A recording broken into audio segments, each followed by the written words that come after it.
8, 7, 6, 5, 4, 3, 2, 1, 0. Okay. Okay, everybody, welcome back to Ending the Stigma, A Path to Recovery. I'm your host, Fred Carroll. With me is my co-host and friend, life coach and author, Scott H. Silverman. How are you, Scott? I'm well, Fred. How are you? I'm okay. You know, good weather, finally. We've had some pretty unique summer. The other day it was in the 60s. And that doesn't happen here. Yeah, I think it's going to be a unique summer everywhere. Yeah, well, it definitely is. For a variety of reasons. Yeah, so our phone lines aren't open tonight. Normally they are, but I made a mistake with my cell phone carrier and messed something up. So right. I got it. And tonight's gonna be the night you get the complaints that I wanted to really call in, Right. and you weren't answering, Fred. Right. Everybody's gonna call in now tonight. Yeah. So I figured with your new book, The Opioid Epidemic, I said it right. I said it right. You got it right, brother. Got it right there. I got my copy too. Look. So I figured we would dive in maybe chapter by chapter through the weeks and just discuss some of it. You know, we're not going to read the book online and all that stuff. We'll save that for the audiobook version. Maybe I should turn my phone off so it doesn't ding and make noises and all that stuff. But we're going to talk about the red flags. You had written a section about recognizing red flags in your children. So let's just discuss what what kind of questions are asked of you that made you write a whole chapter on this. Well, probably the number one question that comes to me from families is, how do I know if my child has a problem? And I said, well, if we're on the phone, you probably have a pretty good idea. And I try to invite them to give me their observations. And then we kind of break them down one at a time. And we discuss what it is they're seeing, sensing, feeling, and experiencing, and what their child is sensing, seeing, and experiencing. Because it's, as a parent, when you're in panic mode, or if you're in stress, or you're in concern, or you're in worry, generally your evaluation skill sets kind of get clouded, diminished, or a little bit opaque. So the idea is to get the parent to try to focus on exactly what's happening that they're seeing, not to try to project what it is that may have caused it, because that's going to take a different conversation. So that's how the conversation usually starts. Okay. So you thought it was very important just to get these red flags, and these are pretty universal red flags throughout all different types of issues that people are dealing with, or is it opioid specific? Oh, no, it's every issue. It can be anywhere from, a child who's depressed, a child who's not sleeping well, and that could be induced by some sort of self-medication. It could be a situation that's taken place with a friend or a significant other that caused that, I call it a catastrophic event, and their behavior has shifted dramatically. Their eating habits may have shifted. Their friends that are coming to the house have shifted. There are things in the home that are missing, that are valuable. That is a new behavior. Coming home late, leaving early, calling from a friend's house and they're not really there at night, and making up stories that don't make sense, because the parent will usually follow up the next day and ask a series of questions, and for some reason they won't connect. So a parent either has a choice: they call the child out, or they become punitive and they start to do things in a way that, they think will help control the behavior, or they simply say to them, whatever you're doing, stop doing it. So Right. Now the child now knows, mom and dad are a little bit more aware than I thought they would be. So what they usually do is camouflage the behavior even better. And that's what starts the acceleration process, because now the parent is kind of like the enemy. Even though organically, I think parents, we kind of find ourselves, we're not necessarily we're always the biggest advocate for our child. But when the child's acting out inappropriately, what happens is the parent's usually the last person to know. I mean, and not only the parent, but when I've talked to couples when I hear a significant other say, I can't believe they've been doing cocaine, they just admitted, for 3 years, and I had no idea. No idea. Common statement. And that's usually when a spouse is calling me about their spouse and they're not sure how in the world they missed it. And then they start to feel bad and they feel goofy and stupid and they start to blame themselves.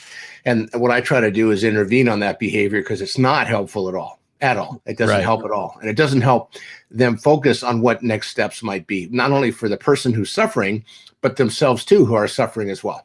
Well, we as parents also tend to put blinders on because we all want to believe not our child, not our little angel, but it doesn't work that way. When you look back in hindsight, once your child's gone through an issue and you look back in hindsight, you realize you probably had a better option to nip it in the bud many months prior. You know, the warning signs were there. You just were dismissive of them or just bought into their lies, basically. Right.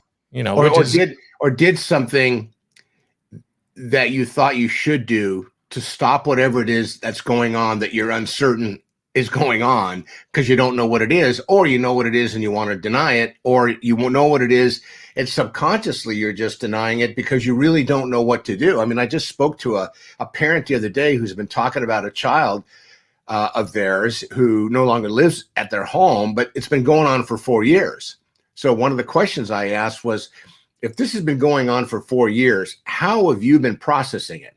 Well, you know, and then sometimes you'll hear, well, I increased my drinking. I take a sleeping pill now. I try not to worry, but I do worry. And I said, why would you let something like this go on? This being whatever the behavior shift was because they saw it, and then continue to do the things, you know, kid lost a job, someone paid rent, got a DUI, the car was totaled, got him another car, you know. So those are the kind of things that are glaring examples of not normal. And that's when parents need to make the call to ask for help whenever they possibly can, you know. And there's a saying in the program that, you know, denial's not just a river in Egypt. And right. There's denial, there's shame, there's embarrassment, there's the stigma. Because, you know, a parent who tells other parents, my kid would never do that, now your kid's doing it, how are you going to explain it?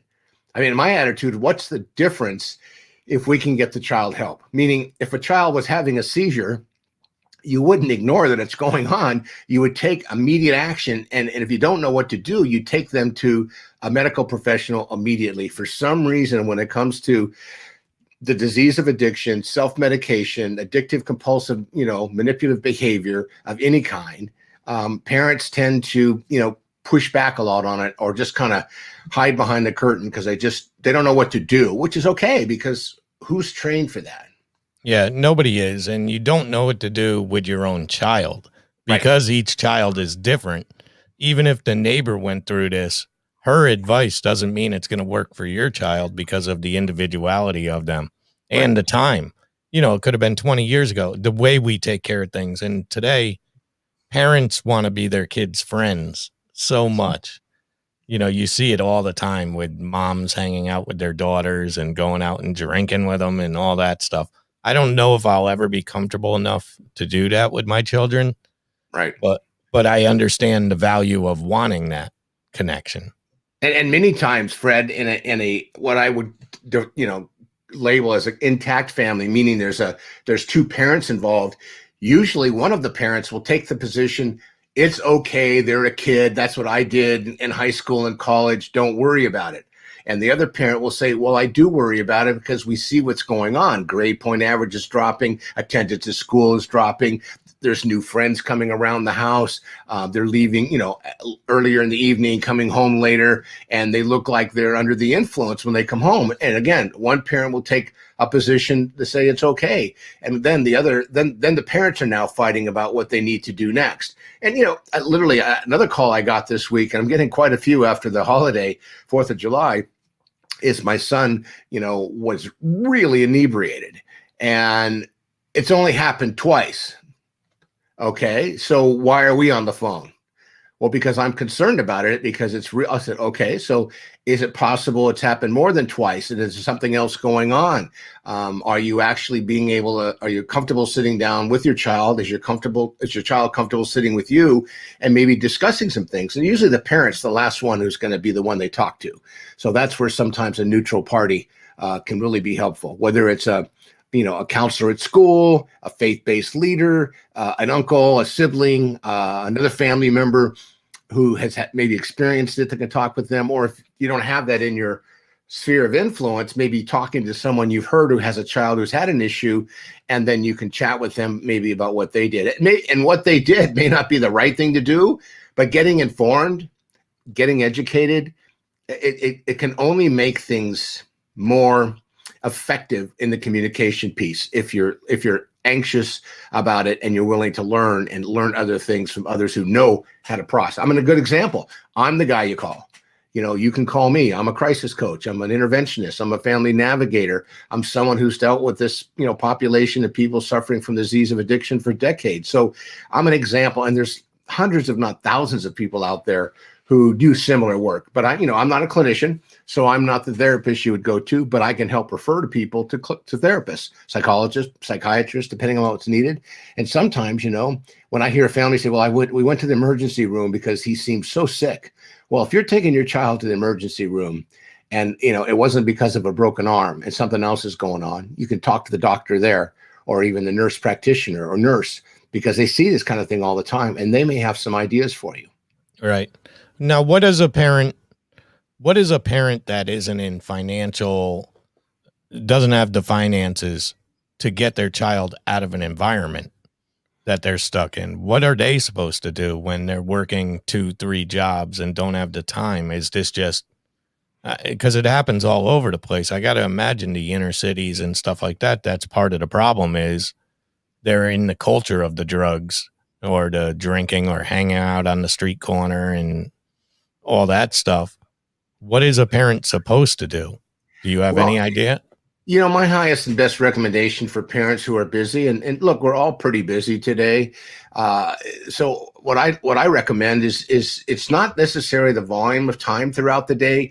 Even in a 5-minute conversation, if you're willing to listen and share how you're feeling about your fear and what you're seeing, but not judging or shaming, if you will. I call it the finger pointing conversation. You may be able to build a bridge with your child or loved one and have a conversation, at least get started, so they can hear that you're not going to judge them or become punitive, which is kind of organic for a lot of people. It's become punitive, take things away, take the phone, make sure that they don't go out at night. Many will be sneaking out as well. But, to your point about environments, there's stuff going on in environments today that just because it's bad doesn't mean that your child's going to, or, normally just get sucked into it, especially if the parenting skills that you've shared with your child over time, there's love and respect there's usually going to be time for love and respectful conversations as well. Right. So it's more about the quality of the conversation over the quantity of the conversation. Yeah. And the money thing, look, you and I have talked about this for months about look what's happening with so-and-so at such a high level, entertainment, celebrities, movie stars, sports figures. So, and if you had a lot of money, what would you do? Where would you go? Because it's not a matter of doing a geographic relocation to try to find a safe environment, because what's going on in the world today, no matter where you are, you can get onto the internet, you can get onto the dark web, you can watch movies, you can get onto social media, and you're seeing, hearing, smelling, experiencing all of that stuff. And so it's really about informing and educating and listening, in my opinion, to really make sure that and by the way, you could do everything right, and you can make every conversation count. And when your child can get in an environment where there's peer pressure, make a mistake, take something in their body. And look, we're seeing it all the time now with overdosing, with fentanyl. So that's really informing and encouraging your children to try to make the best decision with the information that they have at the moment. And if they're uncertain, they don't know what to do, they can always tell their friends, my stomach hurts right now, I'd rather not do that. I'm just Right. going to get some water. I don't even want to drink tonight because I drank last night. I'm hungover. There's ways to kind of softly do that without looking like, you're the person who's trying to, spoil the party. What is because this must be common also, is what does the parent that has an addiction issue do to parent their child to not get an addiction issue? Obviously, the first thing is for them to get help and show of that course, it's possible, but that doesn't always work. There's plenty of people out there high right now telling their kids not to smoke pot. Well, sure. And if you come from a family who suffers from the disease of addiction, and in many cases it is hereditary, and you drank the entire time your child was growing up, in their mind, that becomes normalcy. Drinking is what the family does. And what happens though is some people, like this family I was just sharing with, their young person in their family drank, and some people are kind of allergic to alcohol.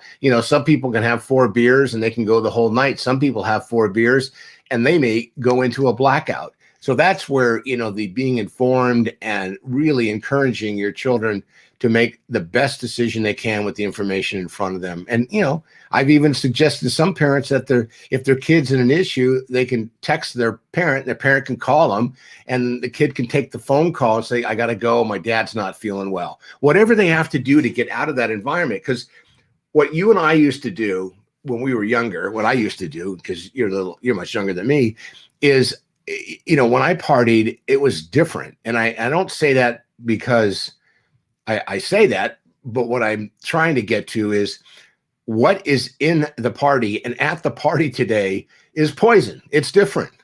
It's methamphetamine mixed with fentanyl. It's crack cocaine mixed with, methamphetamine with fentanyl, or heroin. And marijuana, has a 97%, THC content today that people can get and buy. I just heard about another overdose recently where somebody took an edible, and in states where it's legal, like California, because it goes, you take it orally and you goes through your digestive tract. What a lot of people are doing that have had problems with it is 15, 20 minutes go by, they don't really feel it and go, I'm going to do another one. Now, all of a sudden they've got twice the dose in their body. And within 20 more minutes, now they're just over the top and potentially, could be exposed to overdosing on too much marijuana. Right. Yeah, it's definitely a problem. Yep. In your book, you also mentioned about your meth usage and stuff. I wasn't even aware that, because you're going on how many years now, clean? 36.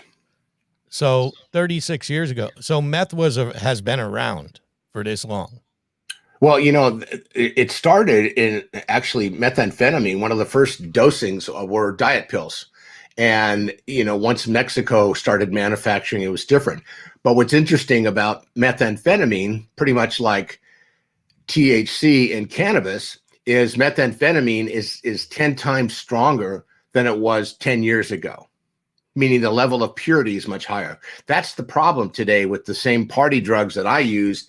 By labeling whatever they are, they're just 10 times stronger. So if you're taking too much, unbeknownst to you, what happens is your body's going to react a lot differently. And if you're some of the young people today that are on Adderall, if you will, for studying and focusing, or you're on antidepressant or anti-anxiety medication for whatever reason, because 25%, I believe, of the kids in our country are on some prescribed medication, and then you mix that with methamphetamine or heroin that has something like fentanyl in it, what happens is your risk factors really go way up, and the body cannot handle it. So you can overdose very simply by mixing 2 different narcotics that are not meant to mix together. And there's no studies out yet, because that kind of mixing or poly drug consumption has really been a big thing in the last 10 or 15 years. And, again, I use the example of Whitney Houston. She was somebody, according to the autopsy, had prescription medication in her system, I believe cocaine and alcohol. And those 3 things mixed together can cause a real problem on the average person's ability to process. Right. And it did for her. And it did exactly. So, yeah, I think that's a good amount of opportunity, but everybody could look. I mean, this is the book, The Opioid Epidemic. It's a good sized book. It's very easy to read. It's a very simple read. It's straightforward. Nobody's trying to trick you here or anything, but it's available at Amazon.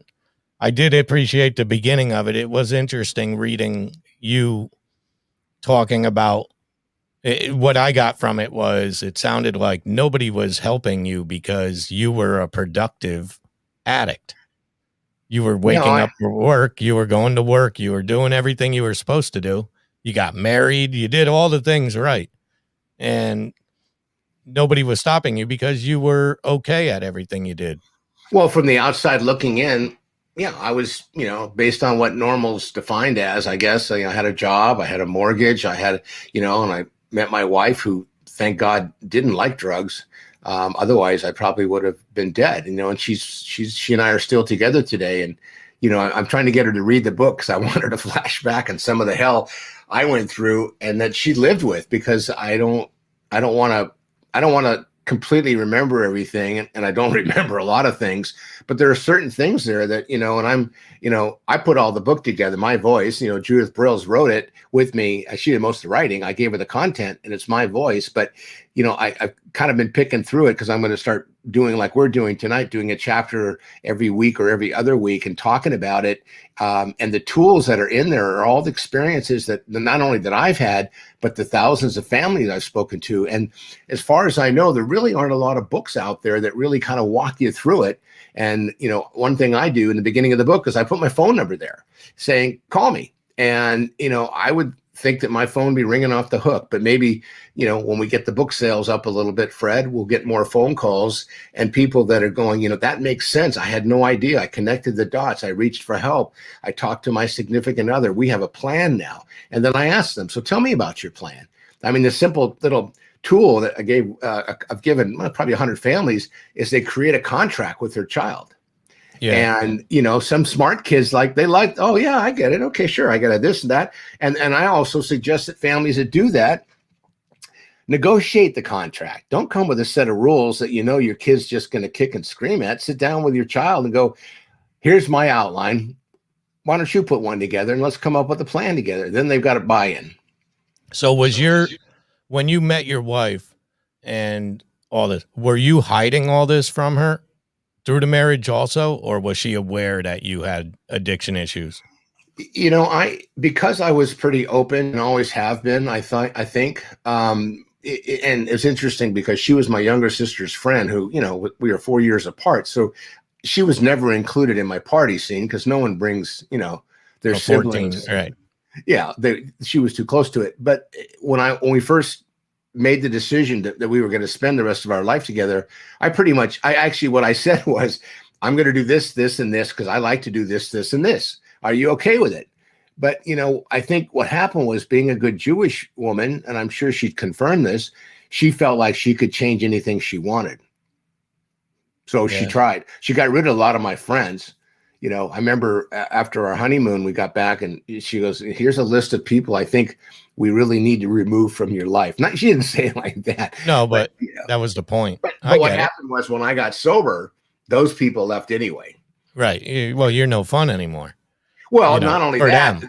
They didn't think if I had a problem and they were with me most of the time partying, maybe they had a problem. So I was kind of like the mirror they didn't want to look in. Right. And they don't want to admit it. It was okay, because towards the end, you're only hanging out with people that are doing what you're doing. No one else wants to be with you. Yep. So that was my experience. So next week we'll delve in. Maybe next week we actually have a guest next week, so we're gonna bring in sound. I think it's called sound therapy of some sort. She is going to discuss it because I told her we would. I know nothing about it.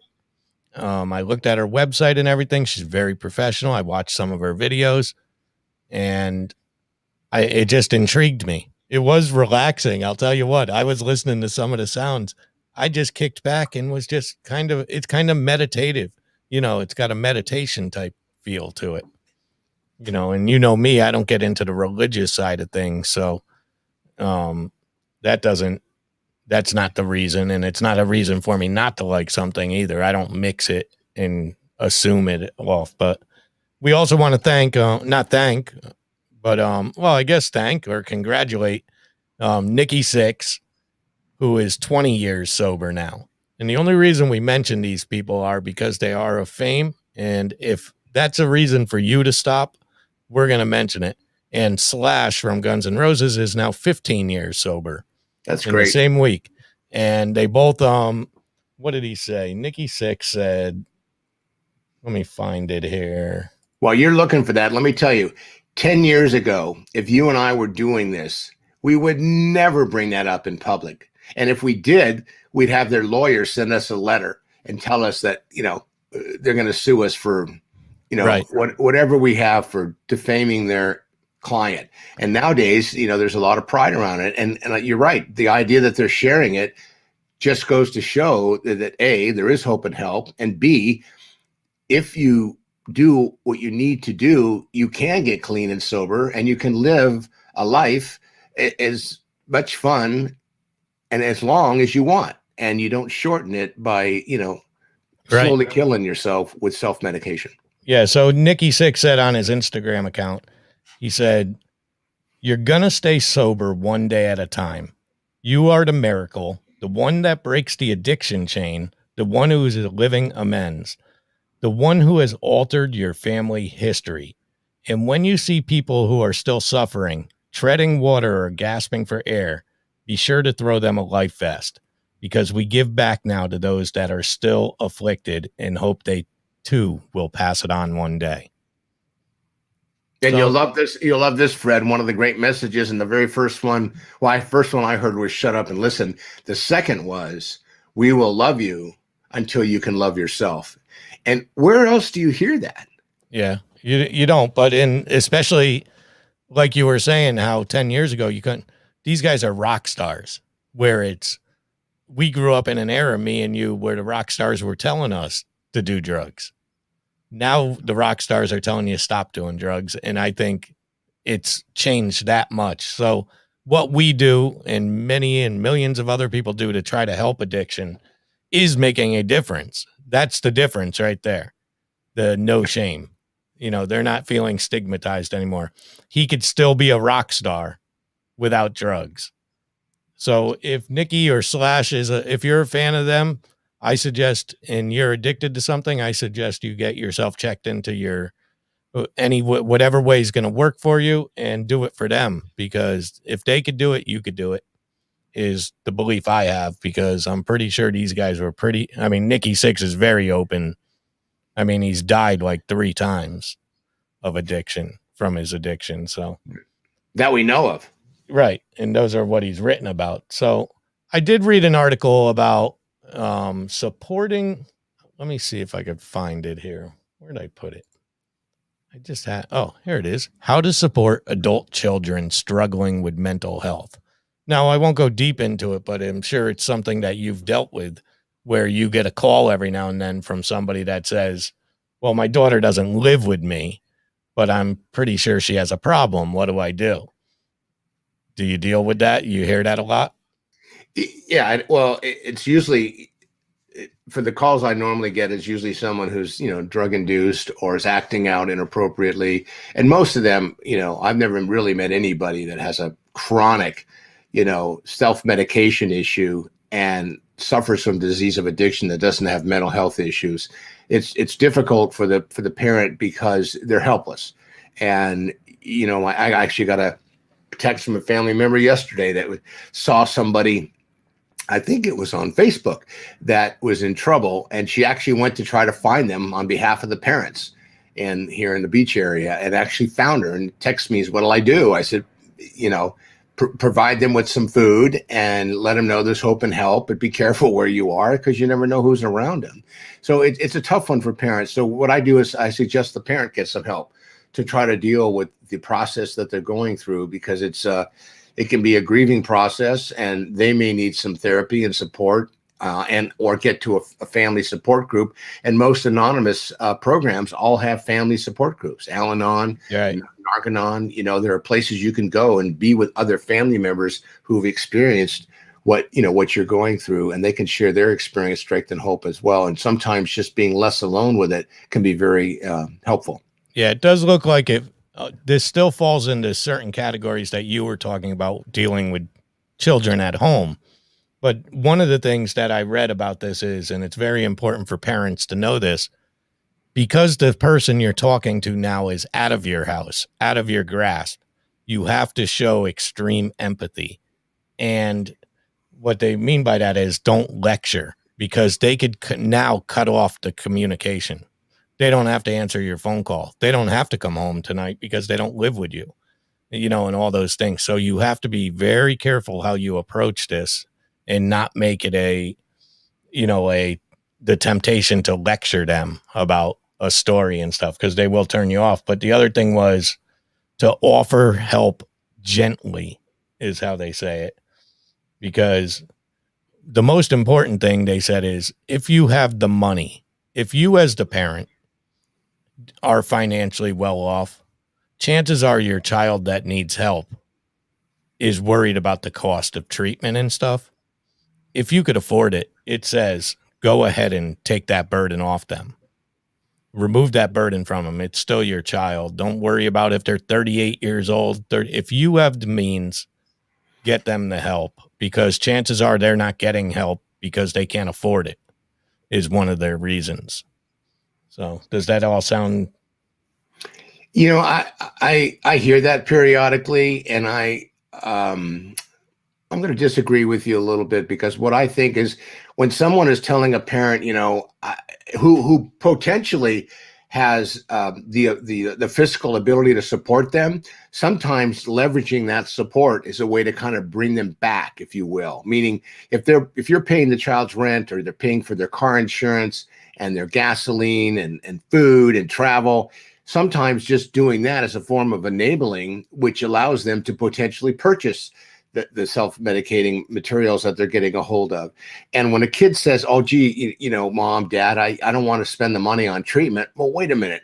I always ask the question, well, how much did you spend last year and the year before to get and stay high? Or if you're, and they're, especially the gamblers are the worst.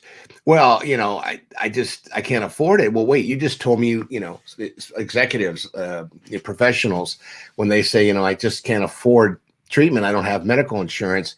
I said, wait a minute, you told me you just lost $500,000 last year gambling. And you can always get your child 40, 50 years old.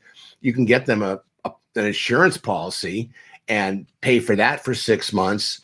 And that's certainly a lot less expensive than paying cash for treatment. But also look into the treatment industry, because there's a lot of people out there that are prying on your weaknesses, and they're looking for that family who doesn't know what to do, and they'll take the kid in. People have written checks for $50,000 to $100,000 for a month of inpatient treatment, and after that, the person leaves with no plan.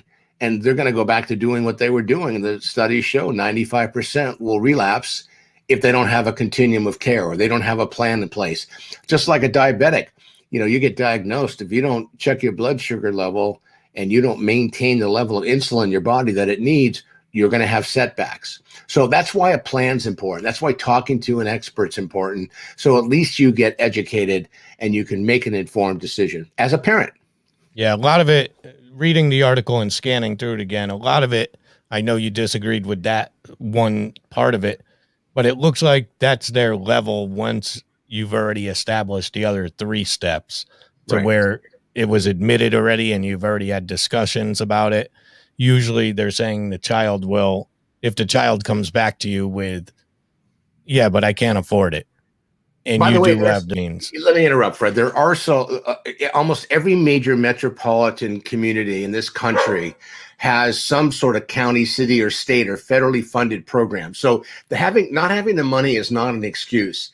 But there are circumstances where entry level access to treatment can be hard, but it's out there.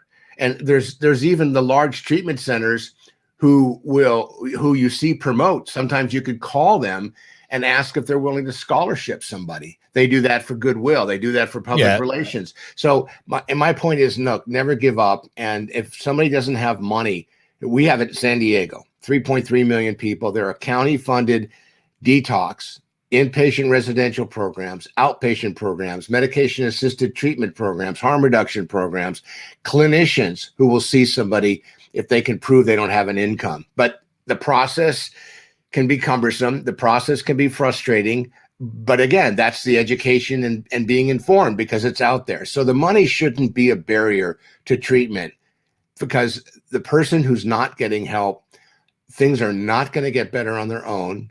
They're not going to just wake up one day and go, okay, I'm done. So being able to provide those, and those are options. You can say to them, look, Dad and I aren't going to spend the money, but we have identified 3 places in our community or wherever you are. We'll do the research. And here's the contact information. You can call any one of them and you can get into that program at some point, and it's not going to cost you anything. And if there's a deductible, $500,000, we'll take care of it. Once we know that you've gotten your intake and assessment done, we'll help support that organization, because a lot of nonprofits do it, and a lot of them, Right. survive on contributions. So there's ways to do it. So there's always a way. So let's move into what you had brought up about this Olympic athlete who, what did she test positive for? Marijuana. Yeah, marijuana. And now cannot compete. And she was, I think, hoping to go, to the relay race. And I guess it was just in the news of yesterday or early today that they've denied her that opportunity. And she's come out and said, look, I made a mistake. It was goofy. I had some sadness. I smoked marijuana. It was in my system. And, shit happens, unfortunately, and it's a bad thing. But there's been a huge movement around, well, if marijuana is legal, why can't, because it's not a sports enhancing drug, but it is mood altering. And, I think the president said it the other day, the rules are the rules.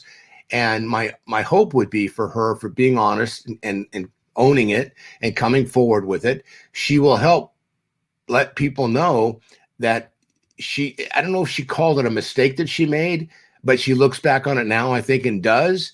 But then the question begs, what would she have done differently with what was going on? Maybe ask for help and use an alternative. Because if marijuana gets legalized across the country, which it's heading in that direction right now, what about employers who have people who work, with heavy equipment, or they're doing, highly sensitive 3D, manufacturing of things, and they make an error because they're impaired?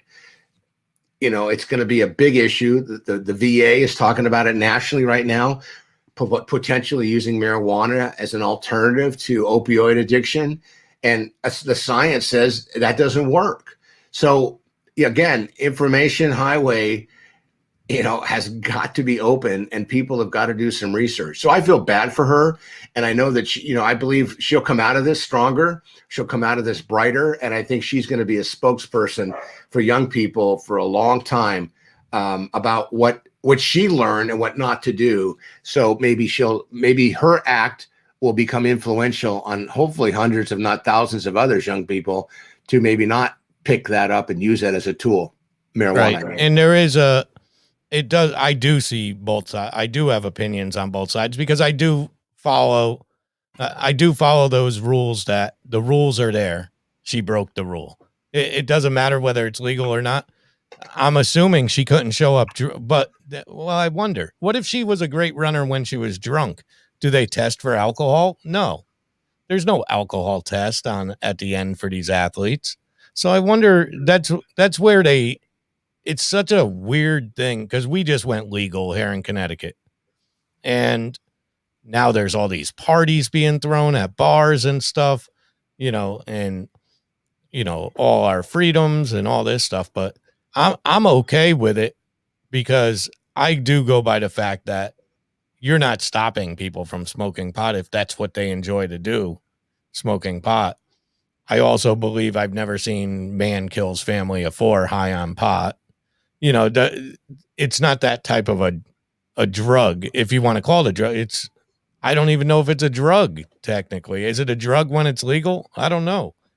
I don't know the verbiage that. Well, there's a woman I just met who's actually in my book. Johnny's Ambassadors is the name of her organization, and her son got so high on marijuana. I don't know if he thought he could fly or he just was out of his mind, but he jumped off a roof and he killed himself. So yes, your point's valid. We have not seen that yet, but impaired driving and mixing a high THC content cannabis with other drugs, again, those are the kind of things that you really have to be careful about. And I'm not somebody who says don't smoke marijuana, because I think there's things that, marijuana works really well for, medical marijuana. Seizures is one of them. Young people who, have seizures every 5 or 10 minutes, they were trying some trials. I remember it was Sanjay Gupta with CNN years ago, was following this family for a year, but after a period of time, it stopped working. So I don't know the exact answer to that, but I'm one of those people. I try not to tell people not to do something.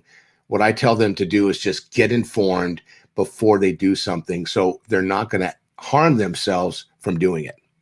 Right. And it is, of course, for the cancer side of things, it's good too, for pain. And I believe it helps them eat is one of the main things. It makes you hungry, and which is food is important when you're suffering from cancer. Yeah. But it is an interesting debate, but I'm afraid there's no right answer to both sides, because you could see me right here as I'm saying one thing, something pops into my head and I start disagreeing with that, because there's so many angles that it could be thrown at. Because I like you am, as long as it's not affecting me, I'm not the police. My job isn't to tell you what you could do. If I don't like what you're doing and you're too close to me, if it's in a bar, I just leave that bar.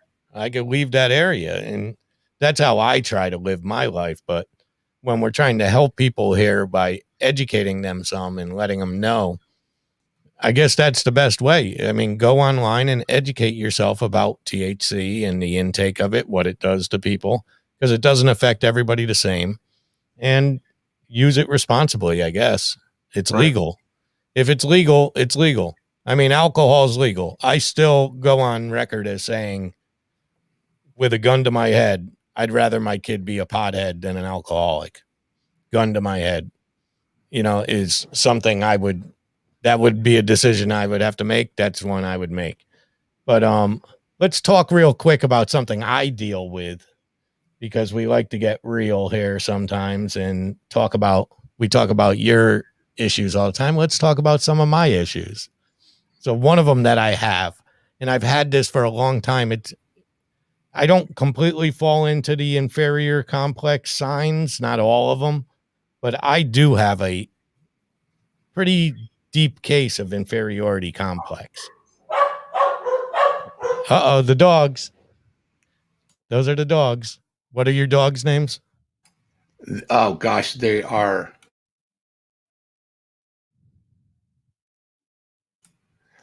Harlow, Charlie, and Samson. Wow. Yeah. By the way, we don't talk about my problems all the time. You ask me about them, so I share my experience. But give an example of what you mean by that, because I think what you're describing, a lot of people go through. Oh, yeah. Listen, because here's a few signs of what it is. Displaying signs of low self-esteem. So low self-esteem is very common in a lot of people. Mine comes in drips and drabs. It's not full-time. I'm not suffering from any depression.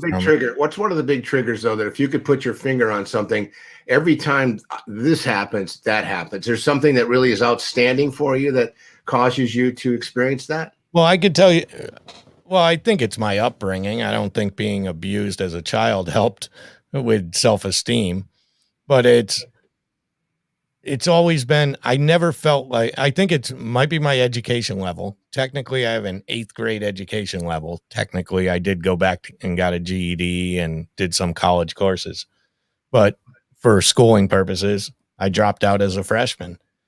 I think I feel I'm not good enough to reach certain points of things, and I'm suffering from it now, going through the job search that me and you were talking about. So out there, like millions of other people looking for work, there's all these jobs that are out there. I'm qualified. I could do a lot of things, and I'm responsible. I'm a good employee and all that, but nobody's calling back. I'm not getting the callbacks that I used to shine at. That I used to, if I wanted a job tomorrow, I got a job tomorrow, but it's not like that today. And maybe I've outgrown the system. Then I start self-doubting that, well, maybe they found somebody better. And that's where it starts rolling down. That's where I guess a depression mode would come into play, because once I convince myself that somebody better must have gotten the job, I slowly decrease my online time, around people time, bury myself in work, try to fix it. I always trying to fix it. But I also don't fall into, so the second sign would be a tendency to overanalyze compliments and criticisms. Now, this isn't something, I overanalyze everything anyway, okay, in general. But being an author, I am way past criticism. I could handle all the criticism in the world now. And that's the best part of becoming an indie author, is you're never going to please everyone. It's very political that way. So I don't have that. So that's why I don't know if I truly have this, or I have just moments of it. But persistently looking for validation and praise from others, that's something I've bounced back and forth with. I do all these shows. Why do you do all these shows? I get that question all the time. Why do you got 4 shows? Well, I could tell you because this is what I like to do, but I could also tell you because I like to be known as the guy that could do 4 shows. I could talk about this, talk about that, without it being a narcissistic type view. But to me, it is a way to get out there, because I don't go out. I don't go to the bars. I don't go to the restaurants. This is my way of getting out there. So that's like a 50-50. Another is pulling away from family, friends, and colleagues, especially in social situations. I don't talk to anybody in my family except my own kids. So I guess I do have that to a point. Attempting to make others feel insecure to make up for feelings of inadequacy. I don't think I do that purposely. Whether or not I do it and jokingly, I tend to make a joke out of everything. There are moments where I'm sure I'm guilty of that, but I'm sure, like you said, a lot of people deal with this. And the last thing is the refusal to participate in competitive events for the fear of being compared to others. That's not a problem for me. So what do you think? Diagnose me. What do you think? Well, that's a lot to soak in. I think I'd like to kind of leave it there, and let's take those points next week, and let's get them to the guests and ask them. I mean, a couple of things that come to mind. First of all, I would not wait for people to call me back. I call myself. Don't wait. Number one. Number two, I think the only thing we can really control in our own bodies, minds, and souls is our attitude. So check yourself. How's your attitude? Thirdly, when I hear you talk about the things you talk about, I think it's common with most people, whether it's, ego is edging, I call it edging God out. Some spirituality sometimes can be an infusion to that. A confidence builder also can be, you write down your goals, little ones, get up at 7, have a good breakfast. That's a goal. Boom, it's accomplished. You don't write it down. It's not part of the plan. And then what happens is you go each day and you start over again, kind of like, Groundhog Day. And lastly, what I'm hearing is you can't change yesterday, but you can do something with today, and you can plan for tomorrow. Just don't plan the results. So all of those little nuggets that I just shared potentially could help you pivot, whether you apply them in your way with your voice, or you just take one of them and try it out. Also, journaling is a great tool. Some people want it in the morning to get their day started, or eradicate the day before and put it in paper. Some people want to do it at the end of the day because it kind of puts closure to the day. And those are all tools that, everyone and anyone can use. I mean, just simply breathing, taking 5 seconds and breathing in and out, closing your eyes, petting your dog, going for a walk, talking to your dog, and letting your dog talk back. But don't keep a conversation going for a while around others, because that's when people call 911 and they take you away. Yeah. So that's off the top of mind, but I think it's, it's talking about it. It's a good thing that relieves, pressure bust pipes. Just talking about it helps. Yeah, it definitely, listen, that's one thing I'm not is, I guess that came with age, is instead, I don't hold everything in anymore. I've got nothing to hide. I'm not ashamed of these feelings or anything or how I react to them. I'm more trying to balance them. But getting a job, one thing people have to stop there's a lot of people in my life that make it sound like because you can't find a job means you're not trying. You know, that's what they like to think. But they're not going through the situation. You know, they don't understand. It's not as easy. There might be a lot of help wanted signs out there. I don't know how much help is really wanted. You know, I can't tell. And they're not, either they're overwhelmed, these hiring managers, and they can't get to the paperwork fast enough, or they're just hiring whoever they could grab first, you know, just to fill a slot or something. So I don't know, but I'm going to keep trying because unfortunately the bills keep coming, Scott. I called the post office. I told them my problem. They didn't care. Yeah, they didn't care. I get it. No, I understand. And you know, when it comes to life, I believe life is all about relationships. So think about who you know that may be working in a place you want to be at, or someone you know that's at that place, or someone who used to work there. Maybe that relationship can be exactly what you need to close the deal. And I am a believer that the reason you don't get something is something better is coming. I'm just being impatient at this moment. Or it's not meant for you. That's not meant for you. And right. You know, one door closes, another one will open. I get that. Yeah. And I don't mind all those things. And those are fine by me. But I think that's going to end the show, Scott. You know, I think we talked about a lot of stuff today. We did. We really hit it. And we're going to have a guest next week that'll fill the whole hour. And I wish I had her name right here so I could tell people what her name was. But I don't have her name here. And I don't remember now. So that's my fault. That's my fault, Scott. That's some timers. That's a whole different conversation for another day. Yeah. So I wanted to read this real quick before we close it. It says, when suddenly you seem to lose all you thought you had gained, do not despair. You must expect setbacks and regressions.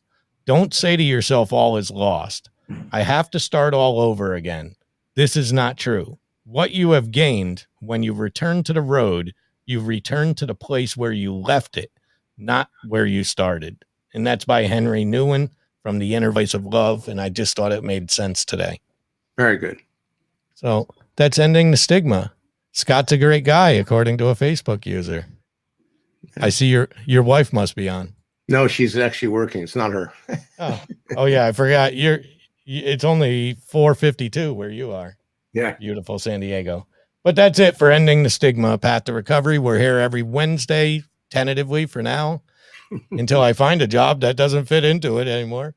But we're here every Wednesday at 7 p.m. Eastern Standard Time, 4 o'clock Pacific Standard Time, or as I like to say, 7 o'clock on the Best Coast, 4 o'clock on the West Coast.